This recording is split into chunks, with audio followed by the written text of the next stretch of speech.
de los Ríos. No puedo decir que es mi programa favorito, lo contrario, todos los otros panelistas se van a enojar, así es que el martes es uno de mis días favoritos de la semana y estamos como todos los martes a las 16 horas, pasadito a las 16 horas, en Martes Jurídicos con Macarena Torres de Macarena Torres Abogados, a quien tanto extrañamos la semana pasada. Hola Macarena, ¿cómo estás? Muy bien, Isabel, ¿cómo estás tú? ¿Cómo están todos nuestros auditores? Bueno, ahora sí, Ahí, ahora quiero sí. saber si se, claro, quiero saber si se escucha bien o no. Perfecto, se escucha mejor que al comienzo, pero vamos, Macarena, ¿cómo estás? Bien, muy bien, recuperada, bueno, estuve un poquito, bueno, con algunas cosas personales que hacer, pero finalmente el martes pasado también fue presentada Karin Matos, que es integrante de Macarena Torres Abogados, quien sé que tuvo un muy buen desarrollo, mis felicitaciones también, y vamos ampliando la casa legislativa, así que no va a ser sorpresa que de repente vamos a tener algún otro invitado, ¿cierto?, que es parte de nuestro staff de abogados.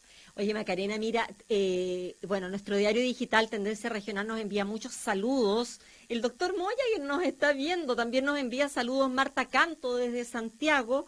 Elisa Maldonado Rosales y mi Paulita nos está enviando saludos. Dice que está muy bueno el programa, muy interesante. Bueno, tome nota, porque este 25 de octubre es una fecha bastante importante, Macarena, muy importante. Exacto. Y me gustaría que habláramos de la Constitución y hemos preparado con Macarena 15 preguntas para ver si ustedes, queridos auditorios y televidentes en CQ al día y en el canal de YouTube TV al día, ustedes se han hecho estos cuestionamientos para hablar de esta gran carta magna que es como en cierta forma la carta de navegación para el país. ¿Qué es la Constitución? Háblanos de la Constitución, Macarena.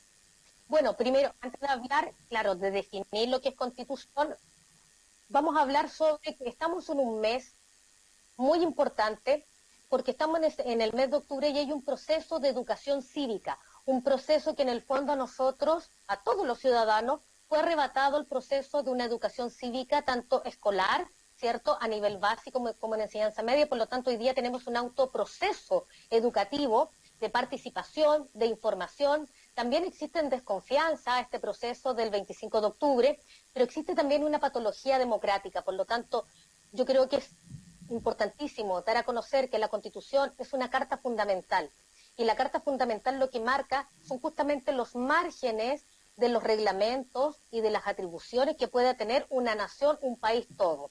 Como por ejemplo, un Estado tiene que ser definido primero si es unitario, si es un Estado federal, si está presidido por un presidente de la República o no. Entonces nos vamos a ir al origen un poquito para poder entender, porque yo siempre les digo a todos y a todas, tenemos que comprender un poco de la historia Claro. para poder tener una visión más acabada de lo que estamos viviendo hoy en día. Ya. Hoy en día estamos previo a un plebiscito, pero veamos un poquito de historia, ¿te parece, Isabel? Vámonos a la máquina del tiempo rápidamente a hacer historia. Cuéntanos, Macarena. Claro, porque hoy día tenemos una constitución, todo el mundo lo sabe, ¿cierto?, de 1980, sin embargo, ¿cuántas constituciones han existido? Hubo ensayo, error, sí, eso fue efectivo. Desde 1811 a 1833 hubo una cantidad de 10, 15 ensayos que no solamente constituyeron una constitución ni actas constitucionales, sino que también hubo reglamentos de actas constitucionales. Pero en fin, entre este cúmulo de ensayos y errores para poder estabilizar un país, o más que estabilizarlo, ver cuáles eran el marco legislativo preponderante en esta pirámide, porque en la pirámide arriba se encuentra la Constitución, sobre la Constitución los tratados internacionales y así las leyes que van siguiendo hacia abajo. ¿Ya? Ese es el orden para que todos y todas se informen. Entonces, solo voy a hablar de 3 constituciones, pero de una manera bastante entretenida, porque Ya. lo que quiero que ustedes comprendan y sepan cómo se originó y cuáles fueron los hitos más importantes de cada una, porque si no sería una clase, imagínate, súper extensa si hablamos de todas las constituciones. Pero en la de Vámonos a la primera. 1833, es la que voy a hablar, que no es la primera, pero es la que, para hacer un poco más práctico ¿Ya? este tema, para llegar ya al plebiscito mismo, la Constitución de 1833 fue presidida por el presidente José Joaquín Prieto, y esto llegó tras un golpe de Estado Ah, y tuvo una duración de 91 años. Fue una constitución hasta el día de hoy la más extensa, la de ya. 1833. Entonces tratemos de ponernos nosotros en esa época, 1833. ¿Qué es lo que se Claro. definió? Por eso, tratemos de ser empáticos e irnos a esta cámara del tiempo, como tú lo mencionas. 1833 se definió que en Chile el Estado era un Estado unitario. Por lo tanto, todas las normas son presididas por un presidente de la República, ¿ya? Y que las reglas o las normativas iban a ser para el país todo. Después existió por primera vez la división de los poderes, ¿Ya? que son los poderes del Estado, que hoy día lo hablamos ya en una manera más rutinaria, y me pongo muy feliz también de que las personas lo hablen de esa manera cuando hablamos de los poderes del Estado, del poder ejecutivo, del poder legislativo. Entonces, esto viene también del derecho romano, que ellos, Claro. la verdad que años luz de avance legislativo a nosotros, pero recién hubo una distinción en 1833, donde se estableció una Cámara del Senado y una Cámara de Diputados. Ya. Recién ahí hubo un Congreso, Mira. para ponerle un título, Cámara de Diputados, Cámara del Senado. Ya. ¿A qué se traduce esto legislativamente? Porque ese es nuestro enfoque, legislativo.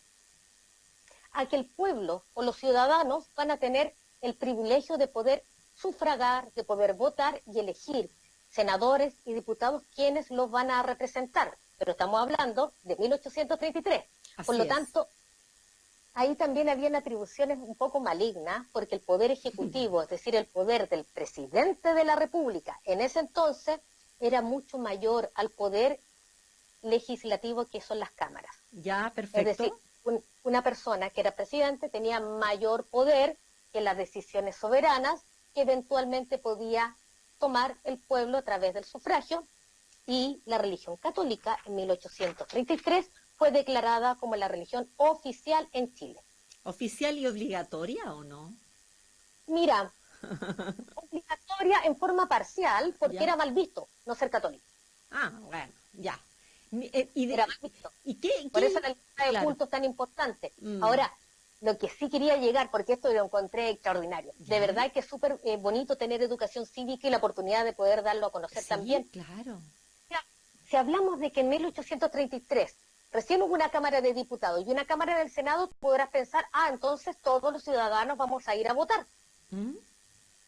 Pero no era así, porque se excluía por ley A las una mujeres, población. pues. Primero a las mujeres, Claro. patético, horrible, horroroso, ¿ya? Primero excluía a todas las mujeres, porque eran incapaces, de incapacidad absoluta prácticamente. ¿Ya? Después excluían, según el artículo 8 de la Constitución de 1833, decía, son ciudadanos activos. Eso quiere decir, quienes pueden sufragar, es decir, tiene el derecho a voto, los chilenos que tengan 25 años y son solteros. ¿Ya? Y si eran casados, 21 años. Y debían saber leer y escribir. Y te contaré que en esa época, la mayoría de los chilenos, no voy a decir chilenas, porque las chilenas no podían votar, la mayoría de los chilenos no sabían leer ni escribir. Pucha, que selectiva la votación, ¿ah? O sea, es como Muy poner en un selectiva. tamizador e ir descartando. Finalmente, Y vamos ¿ya? diciendo, sí, exactamente. Y no solo eso, no solamente el tema de la edad de 21 años o 25 años que supieran leer y escribir, sino que tenían que tener una propiedad inmueble.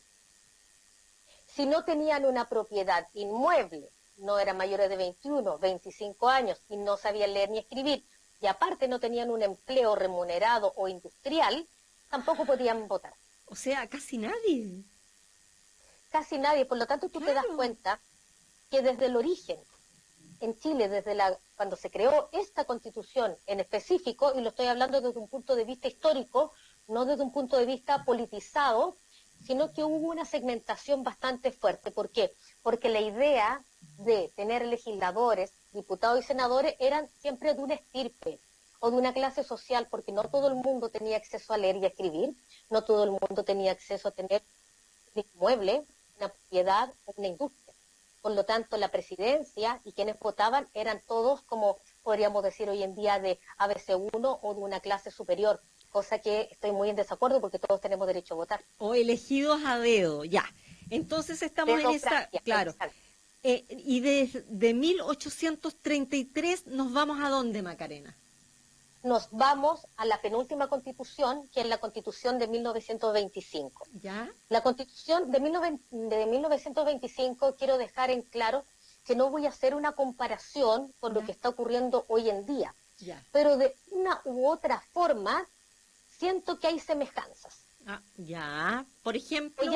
Y las voy a explicar. Ya. Primero, la Constitución del 25 se promulgó bajo la presidencia de Arturo Alessandri Palma, después de una crisis cierto social, un golpe de Estado, pero cuando se elaboró esta Constitución versus la eventual futura elaboración, digo eventual porque no sabemos los resultados de apruebo o rechazo, ¿cierto? Pero en la elaboración de esta nueva Constitución de 1925 se designaron comisiones consultoras. Ya. Entonces también hubo, claro, comisiones consultoras que eran de 122 miembros, que eran las personas que iban a elaborar esta nueva Constitución. Me parece muy bien la elaboración, ¿cierto?, de una comisión consultora donde tú puedas consultar, como dice la palabra, sí, puedas consultar cuáles son las necesidades del pueblo, de las regiones, ¿cierto?, de nuestros habitantes. Pero lamentablemente esos 122 miembros eran designados a dedo por el presidente de la República. Por lo tanto, tampoco fue muy abierto ni muy democrático. Espérame, Macarena. Espérame, detengámonos allí. En 1925 Perfecto. Las mujeres no podían votar tampoco. Todavía no podían votar. ¿Y qué de los que nos habías comentado anteriormente sí aplicaba o se había cambiado, se había modificado? Tenemos la primera Constitución. O sea, no era la primera, pero la que nos acabas de comentar, 1833, y ahora nos vamos a 1925. Igual tenían que votar, por ejemplo, personas que supieran leer y escribir, que no fueran analfabetas, en el fondo de todo, y eran las mismas condiciones que la Constitución de 1833, ¿o habían variaciones? Habían variaciones, pero fueron mínimas, porque en el fondo, por ejemplo, se excluía el que tuvieras que tener un inmueble a tu nombre o que tuvieras una industria, pero seguían siendo los hombres quienes tenían el derecho de voto. El tema de las edades fue cambiando, pero de forma muy paulatina, pero no fueron muchos los cambios que hubo, porque todavía vivimos incluso hasta el día de hoy, imagínate 1925, todavía era un régimen bien patriarcal y bien machista. ¿Por qué no mencionarlo? Porque era así. Hoy día las cosas han cambiado, yo pienso que han cambiado realmente, nos falta por evolucionar, pero era un patriarcado terrible. Entonces, ¿cuáles fueron los grandes cambios que hubo en 1925?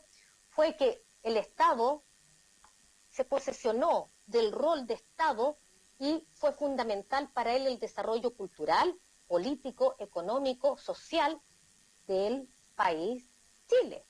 ¿Ya? Porque antes no había un posicionamiento como estructurado. Después de eso se estableció la protección al trabajador.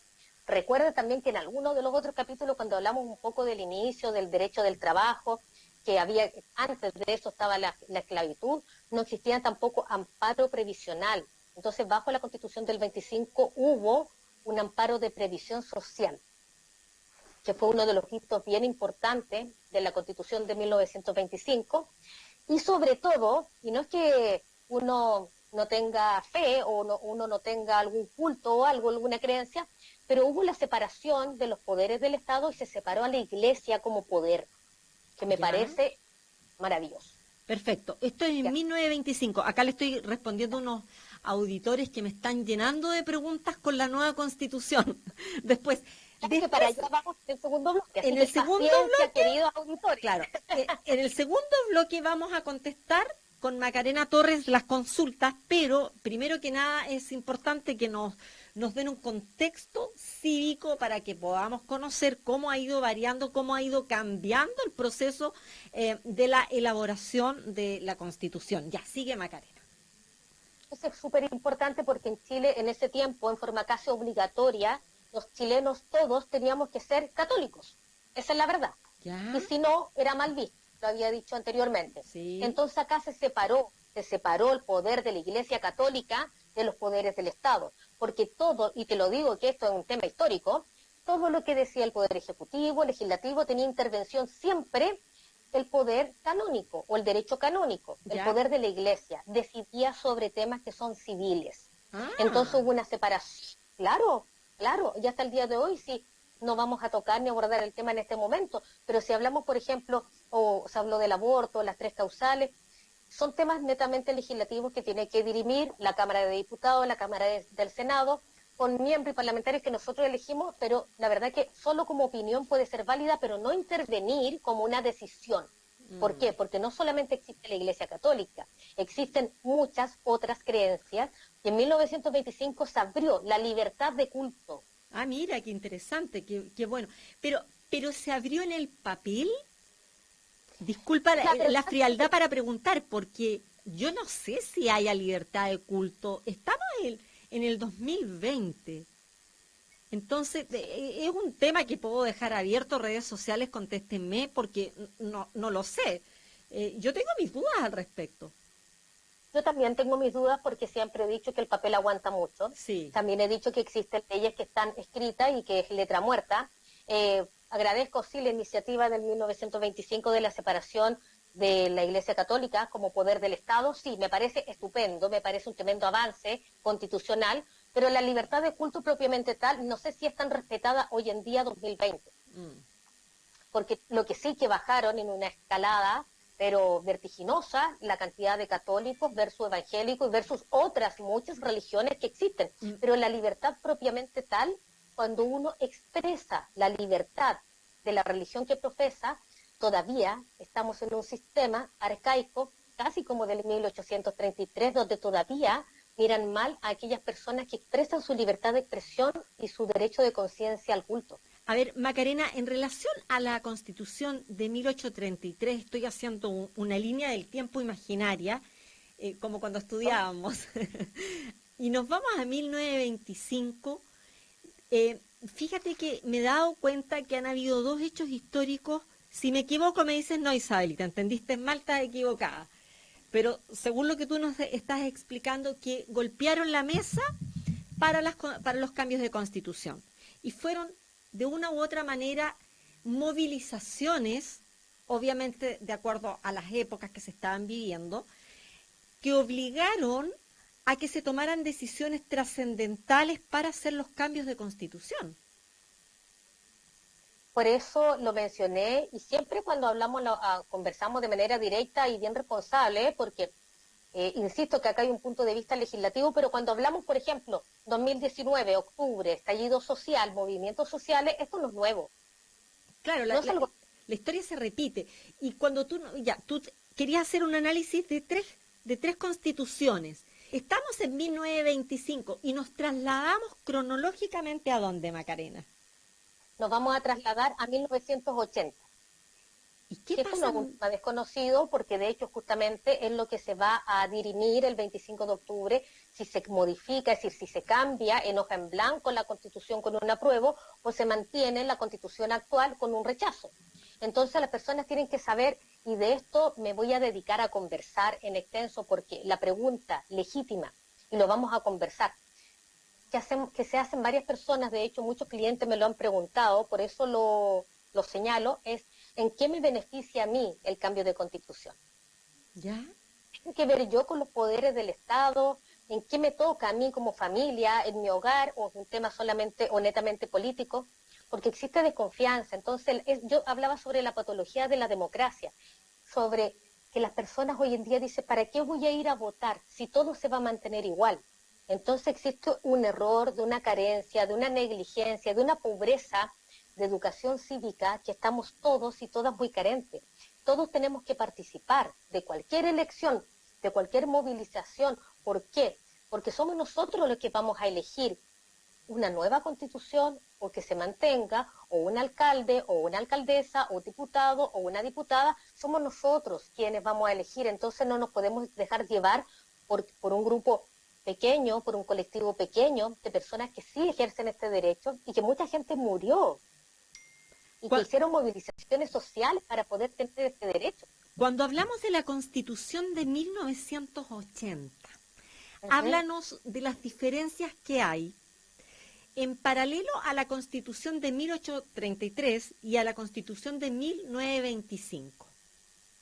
Bueno, la verdad es que con la Constitución de 1925 y con la de 1980 lo que tiene, la semejanza que tiene que ambas vienen de golpes de Estado, o a consecuencia de golpes de Estado. Entonces, 1980, como digo, no es algo desconocido ni politizado, pero fue dictado bajo un régimen militar de don Augusto Pinochet Ugarte, que estuvo presidida por el abogado Enrique Ortúzar. De hecho, se llamó y se denominó la Comisión Ortúzar, y a todos nuestros colegas nos pasan esas materias en Derecho Constitucional. Entonces acá hubo una junta de gobierno que creó la Constitución de 1980. Ese es el origen. Se originó tras un golpe de Estado post-1973 y fue a través de una junta que fue de 4 altos jefes de las Fuerzas Armadas, más el general de Carabineros. Entonces, a través de esta Constitución Ortúzar, como se denomina, comienza esta nueva Constitución. Y el contexto histórico nosotros lo sabemos porque fue posterior al golpe de Estado y fue a través de un régimen militar. Entonces, pero no fue tampoco de un día para otro. Hubo muchas sesiones para poder constituir esta Constitución. ¿Bajo un régimen militar? Sí. Pero ¿cuántas sesiones hubo para poder conformarla? 417 sesiones, que fueron 417 sesiones laborales para poder constituir la Constitución. Entonces, felizmente, hoy día, a través de la ley 21.200, que fue el 24 de diciembre del año pasado, hubo un acuerdo por la paz y por la nueva Constitución. Entonces hubo un conglomerado, tanto de un sector como del otro sector, en decir, perfecto, que la gente, que el pueblo elija si quiere mantener esta Constitución o si quiere tener una nueva Constitución. Y ahora la pregunta clave, ¿cuáles son las diferencias? Como tú bien me lo mencionabas, las semejanzas son que ambas vienen de, entre comillas, estallidos sociales, vienen de golpes de Estado y viene de un petitorio ciudadano, porque uno es que una Constitución esté escrita y esté legalizada, y otra cosa muy distinta es que esté legitimada. Eso quiere decir que las personas se sientan representadas por esa Constitución. Esa es la legitimación, que es distinto a que algo o algún instrumento público, en este caso una Constitución, ¿cierto?, una Carta Fundamental, sea legal. Perfecto, es legal, pero las personas se sienten representadas o no se sienten representadas. Bueno, eso lo vamos a saber el 25 de octubre, porque ahí van a tener derecho todos y todas a votar y van a tener que expresar cuál es su opinión. Mira, Macarena, nos vamos a ir a nuestra pausa, pero antes vamos a hablar de los chilenos que viven en un país en cuarentena, ¿pueden votar? Primera pregunta. Si alguien vota por opción rechazo y no marca por un mecanismo, ¿se invalida el voto?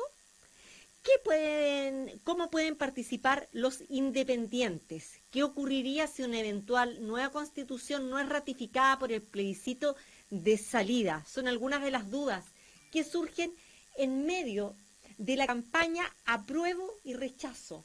Estamos a días de las elecciones, que se van a desarrollar en 2 semanas más, aproximadamente el 25 de octubre, y volvemos enseguida con Macarena Torres, de Macarena Torres Abogada, quien nos va a contar y nos va a responder estas inquietudes de los auditores.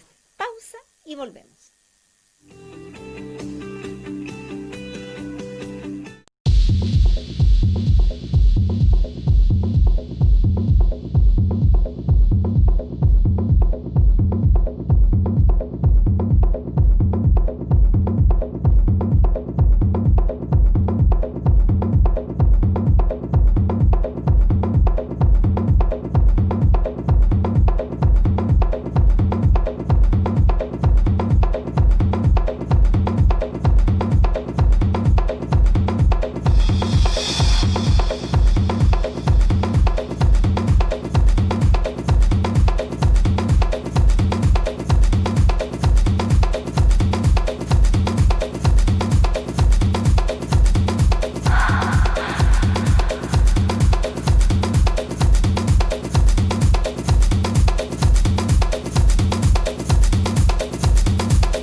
Montaña, Avenida Conquistador, en la región de Los Ríos, FM 95.7, una presentación de...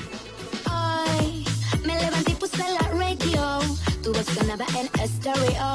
Me pregunté where you from.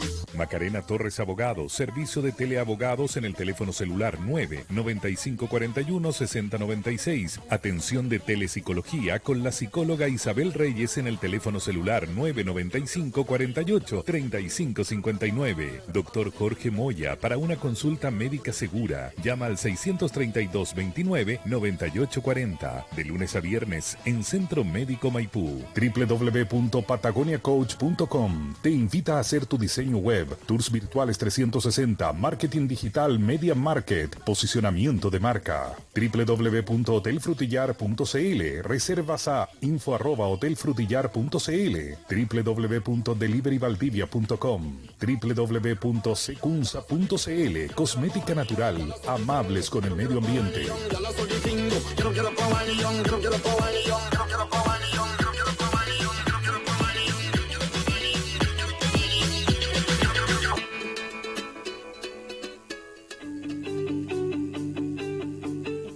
De vuelta acá en Avenida Conquistador 95.7 para la región de Los Ríos, martes jurídicos con Macarena Torres de Macarena Torres Abogados. Y hoy estamos hablando de la Constitución, plebiscito que vamos a tener el 25 de octubre.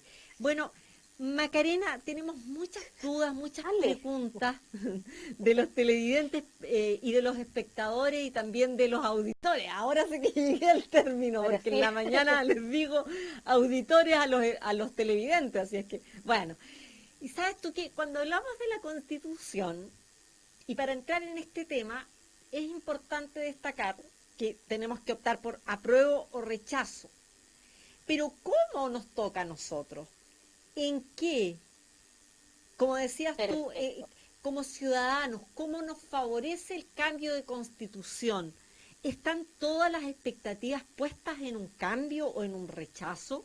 ¿Y por qué quiero aprobar? ¿Y qué es lo que quiero aprobar? ¿Y qué es lo que voy a rechazar? ¿Y por qué? Mira, Isabel, he tenido conversaciones con mis clientes, y por supuesto tengo clientes de varias vertientes y con distintas opiniones, por fortuna. Entonces, por ejemplo, muchos de ellos me dicen que van a votar por rechazo solo porque la Constitución actual considera que es una buena Constitución. ¿Ya? Hay otros que me dicen que van a votar por apruebo porque consideran que la Constitución finalmente quedó desahuciada el 18 de octubre del año 2019. Pero, en fin, esas son opiniones de cada uno de ellos. A mí me gusta por lo menos poder conversar y que sea bastante transversal el tema. Y lo segundo es mencionar cuál es el costo, antes de responder a la pregunta que tú me haces. El costo que tiene este plebiscito es de 10.000 millones de pesos. Nosotros en economía doméstica podemos considerar que es demasiado, pero la verdad que es una tremenda buena inversión estos 10.000 millones de pesos, porque de las políticas públicas y a través de un presupuesto nacional es un presupuesto bastante reducido. Por lo tanto, el gasto nacional no es mayor a la voluntad de las personas, o por lo menos la interpretación. Ahora, ¿por qué es importante y por qué nos toca a nosotros como ciudadanos? Si tú vas a votar por un apruebo o por un rechazo, o si yo voy a votar por un apruebo o por un rechazo, ¿por qué? Mira, voy a dar un ejemplo bien simple. El CERNAC, que es el Servicio Nacional del Consumidor, hubo unas reformas legales en el Congreso Nacional que duró 3 años. ¿Para qué? Para poder darle más fuerza y más firmeza a esta institución del Servicio Nacional del Consumidor, para poder sancionar a aquellas empresas que de una u otra forma vulneraban los derechos de los consumidores, para darle, claro, más privilegios en el fondo al CERNAC. Entonces, esta reforma fue aprobada tanto por la Cámara de Diputados como por la Cámara del Senado, que vuelvo a repetir, al igual que en 1833, cuando se designó una Cámara de Diputados y una Cámara de Senadores, es quienes nos reflejan, ¿cierto? Ellos nos interpretan, supuestamente así debería ser. Bueno, en fin, la ley salió invicta para darle más fuerza, para proteger a los ciudadanos, pero después se fue al Tribunal Constitucional, quien dijo que no era viable, que era inconstitucional. Y ahí vamos al tema, al punto, para que todos nuestros auditores nos sigan con el hilo conductor. Cuando el Tribunal Constitucional dice que es inconstitucional, ahí nos toca el apruebo o el rechazo. ¿Por qué? considera que el CERNAC o darle más atribuciones, por ejemplo, era inconstitucional porque aquellos reclamos se podían hacer a través del juzgado de policía local, tribunales que están colapsados. ¿Ya? Entonces, yo puedo pensar también de que el Tribunal Constitucional está sobrando, porque para eso existe un poder legislativo, para eso existe una Cámara de Diputados y de Senadores, ¿cierto? Imagínate la cantidad de años que se demoran en aprobar las leyes para que un Tribunal Constitucional lo eche abajo. Claro. Entonces es bastante injusto, no se le dieron las herramientas al CERNAC, por lo tanto nosotros, todos los ciudadanos, quedamos en una desprotección, porque si el CERNAC tuviese mayores acciones, mayores atribuciones, podría sancionar a las empresas. Perfecto. Pero hoy día no las puede sancionar porque es inconstitucional. Entonces ahí nos toca. El tema de la vivienda es un tema que es súper importante, y más ahora que estamos en pandemia, donde existen confinamientos, donde existen migraciones, donde hemos visto mayoritariamente en la región metropolitana, pero en todo Chile, que muchas personas por un tema de economía también doméstica se han tenido que cambiar de casa y vivir, por ejemplo, personas, familias como independientes, vivir con los papás. ¿Qué pasa con el acceso a la vivienda? Hay mucha población flotante, entonces justamente el tema de la vivienda, nuestra Constitución actual, el artículo 19, habla sobre las garantías constitucionales, que es como el párrafo, no es como, es el párrafo más importante desde un punto de vista proteccional y garantista, que son las garantías constitucionales. Y justamente el acceso o el derecho o el amparo de tener una vivienda no está en esta Constitución. A ver, entonces... por ejemplo, si dentro de... Es que este tema es bastante profundo porque... Es muy profundo. Claro, si se pudiese a través de la Constitución, por ejemplo, modificar las atribuciones del CERNAC, que es algo que tú estás comentando, nosotros como usuarios estaríamos más protegidos. ¿Y eso se podría hacer en una nueva Constitución? Por supuesto que se podría hacer en una nueva Constitución, porque si tú, como persona natural, Isabel Mosqueira, tiene un problema porque compró un producto, está en un mal estado y el CERNAC no tiene la atribución para poder apremiar o sancionar a las empresas de manera eficiente y eficaz y rápida, ¿tú qué tienes que hacer? Ir al juzgado de policía local, lo que significa eventualmente contratar abogados, y también la demora que tiene, que es aproximadamente de 2 años. Entonces, antes de reclamar al juzgado de policía local y demorarte 2 años, pasar malos ratos, y también sacando parte de tu tiempo personal, prefieres no hacerlo. Si el CERNAC tuviese las atribuciones para poder sancionar a las empresas que son negligentes, evidentemente uno podría tener una comercialización y una compra más expedita. Claro. Entonces, ahora también todas las compras, en la mayoría de las compras y ventas que existen hoy en día, se han aumentado mucho vía online por la misma pandemia. Entonces, muy necesario tener un Servicio Nacional del Consumidor que tenga una potestad, que tenga más atribuciones. Y también es bastante fino el tema, si lo vemos desde un punto de vista como de jurisprudencia, porque el Servicio de Puestos Internos también tiene atribuciones y también alguien podría decir que es inconstitucional. Entonces, hay que tener mucho cuidado con estos temas porque uno los habla de manera liviana, pero que nos toca, nos toca. El tema de las viviendas nos toca. A ver, porque Macarena, nosotros tenemos derechos. Por ejemplo, discúlpame, dígame. Es que necesito preguntarte porque son temas muy, muy relevantes y que hay que tener una parte 2 porque hay que profundizar. Si nos vamos a ir a una elección y vamos a elegir apruebo o rechazo, la idea es que usted elija en conciencia qué es lo que quiere. Por ejemplo, ¿cómo podríamos modificar la Constitución actual en relación a la vivienda? Claro, porque uno se preguntará, ¿cómo me toca a mí? Bueno, el acuerdo que se llegó el año pasado, como este tipo de acuerdo de paz ya con el gobierno de turno, es poder delegar en los ciudadanos un apruebo o un rechazo. Ahora el apruebo fue bastante discutido porque no era un apruebo para poder hacer reformas constitucionales, porque reformas existen, y existen hartas reformas, pero quieren hacer una constitución con una hoja en blanco. Esto se traduce en redactar una nueva constitución. Eso es un apruebo. Y un rechazo significa mantener la Constitución con las atribuciones también de poder modificar o rectificar ciertos párrafos, siempre y cuando el quórum así lo amerite, ¿cierto? O tenga la cantidad de miembros integrantes que puedan aprobar o no, ¿cierto? Algún tipo de modificación. Pero de eso se trata. En cuanto a la vivienda, yo voy a mencionar algo que es súper relevante, cuando hablamos sobre el artículo 19 de la Constitución, son las garantías constitucionales, como por ejemplo el derecho a la vida, el derecho a la libertad, el derecho a tener una propiedad, el derecho a estar viviendo en un medio ambiente libre de contaminación, etcétera. Son hartas normativas que están dentro del artículo 19, que son las garantías que te entrega el Estado a ti. ¿Ya? Por ejemplo, respecto al estudio te habla sobre el acceso, pero no sobre la garantía o el amparo, sino que usted puede acceder, pero ni siquiera en forma enunciativa menciona el derecho de la vivienda. Entonces, nosotros como nación, como país, no estoy hablando de temas de gobierno, ni el de turno, ni el anterior, estoy hablando como nación. Sí, en macro. Exactamente, de eso se trata este programa también.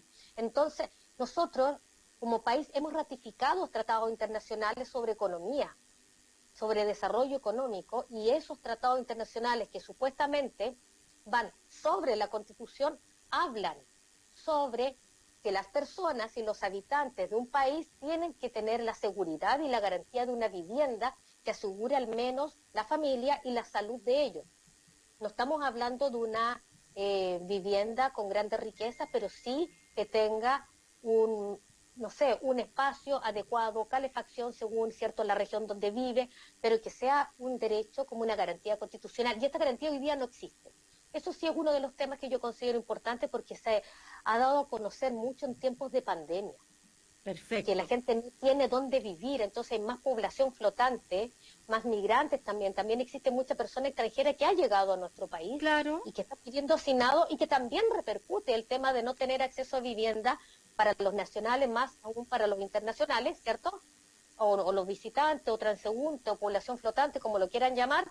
Si no tenemos este acceso como garantía constitucional y vivimos en hacinamiento, se propaga aún más la pandemia. Por supuesto. Entonces son temas que van de la mano. Van de la mano y que son temas que hay que conversar, hay que debatir, hay que solucionar, y tenemos que ver si con el apruebo o el rechazo nosotros vamos a poder cambiar en cierta forma estos ítems dentro de tantos otros que sin lugar a dudas van a salir la próxima semana a luz. Esto es como el coronavirus, pero en el tema de Constitución. Van saliendo cosas a luz, los trapitos al sol, que vamos a conversar la próxima semana contigo, Macarena. Antes de despedirnos, danos las coordenadas para que todas aquellas personas quienes se quieran contactar contigo en tu nueva oficina lo hagan. Gracias, sí. Bueno, estamos ubicados en Arauco 225, oficina 34. Esto queda en plena esquina Vicente Perio Rosales con Arauco. Usted va a mirar hacia arriba del entrelago, y va a ver la publicidad y no se va a perder. El teléfono es 95416096 y el correo electrónico es consultas@macarenatorresabogados.cl, y ahí podemos coordinar el agendamiento de reunión. Perfecto, un abrazo cariñoso, Macarena, me muero de ganas de conocer tu oficina, ya tengo tu plantita. Ay, gracias, muchas gracias. Que te voy a hacer llegar apenas nos podamos ver, porque hace mucho tiempo que no nos vemos. Un abrazo cariñoso para ti, para toda tu familia y para tu staff de abogados allí en Macarena Torres, de Macarena Torres Abogados. Muchas gracias, un abrazo a todos, a Zeus, a nuestros auditores, a todos nuestros seguidores que son bastante fieles, así que nos vemos la próxima semana si Dios quiere. Si Dios quiere, con apruebo, rechazo, parte 2. Que estés bien. Chao, chao. Bueno, recién estábamos con Macarena Torres de Macarena Torres Abogados, conversando sobre la Constitución. Nos dimos un recorrido histórico bastante impresionante, descubrimos muchas cosas, muchas preguntas, queridos auditores, que le envía Macarena y que la próxima semana vamos a responder. Yo los quiero invitar a todos ustedes para que vaya a www.fecvaldivia.cl, ya que hoy a las 21:30 horas vamos a tener homenajes y muestras. También vamos a tener a las 18:30 horas cine para todos ustedes, aquellas personas quienes están inscritas. A las 21